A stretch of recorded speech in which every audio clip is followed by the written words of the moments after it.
Hello and welcome to Quell. Now, as always, I do a wee brief introduction, and I want to point out that what we specialise is workplace violence. Now, over the past few weeks, I've been doing a few articles and my colleagues around the use of body cameras.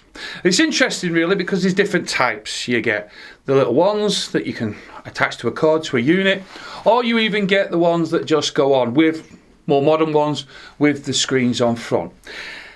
And reading through all the comments that were on LinkedIn, I did realise that there was some that were like saying, well, why do we need this? And some saying, well, I like having them. And it was all to do with Poundland, Deals, Lidl, Tesco's, all basically giving staff, not the security, staff body cameras.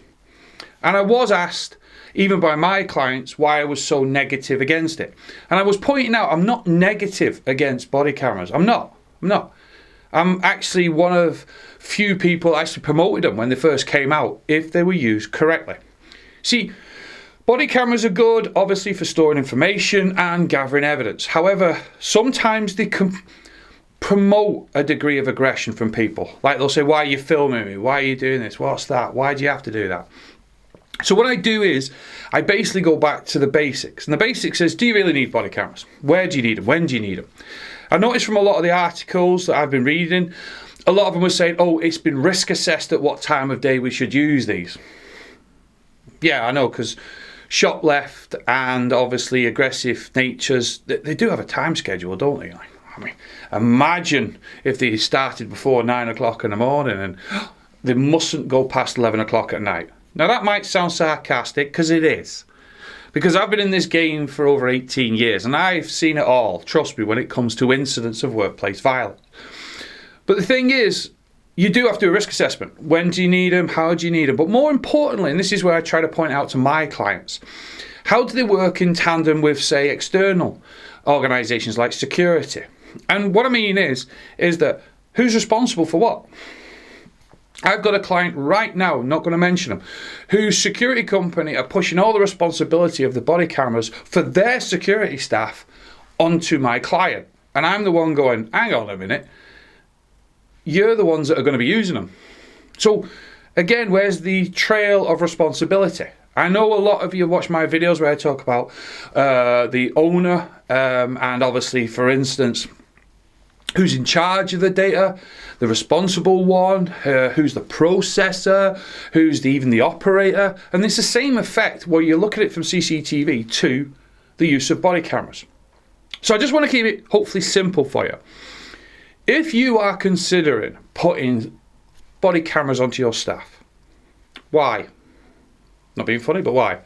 Will it actually work? Or are you just doing it because somebody else is doing it, or the point of that you've been told it's a good idea? Okay? 2, get the right one. There's so many different ones. As I was joking with a client the other day, there's no singing or dancing one, but we're not protecting the President of the United States, so I don't think we need that high tech. 3, make sure staff that do use it have clear line of procedures. They are specific to that role. They're not just a cut and paste or a download off the internet. Make sure they have proper training. Sounds funny, but it's true. I go around, especially on our new clients when I first get involved with them, and look at what they've got on site and that. And I've seen body cameras being worn by staff that you just laugh at. I don't know what they're filming. I think they're filming the floor, or I don't know. And then when I've asked them how do you use it, it's like, don't know. I just take it out of the rack there, well, put it on, walk around and put it back. So again, my last point is, what do we do with the data? Who's responsible for the data?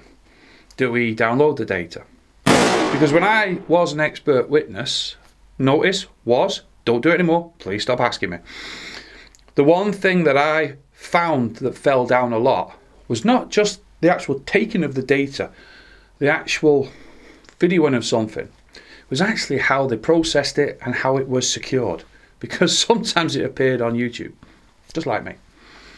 So please, when it comes to body cameras, have a serious think about it. Don't just go out, buy it and stick it on your staff, because I've seen security staff at the moment buying their own off various sites, and don't even start me, that's causing issues.